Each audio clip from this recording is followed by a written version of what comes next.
Тұқымың құрғыр, сайқал, сұрқия. Баламның түбіне жеттің бе? Менің жалғыз баламды өлтірдің.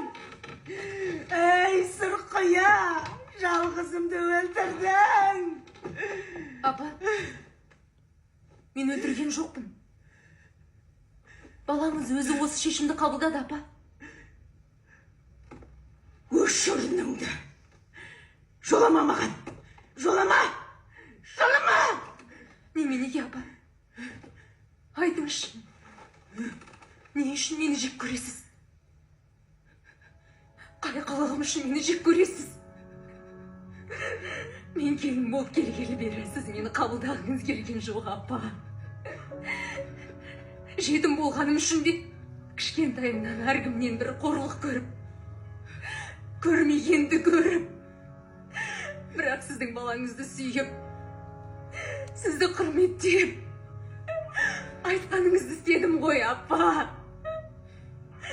Анамның мейірімін көрмесем де сізден мейірім күттім, апа. Осылай менің отбасым деп асты үстіңізге түстім ғой, апа. Неге сонша менен қызым деген сөзді аядыңыз? Бірде бір рет қызым деп адамадыңыз мені, апа.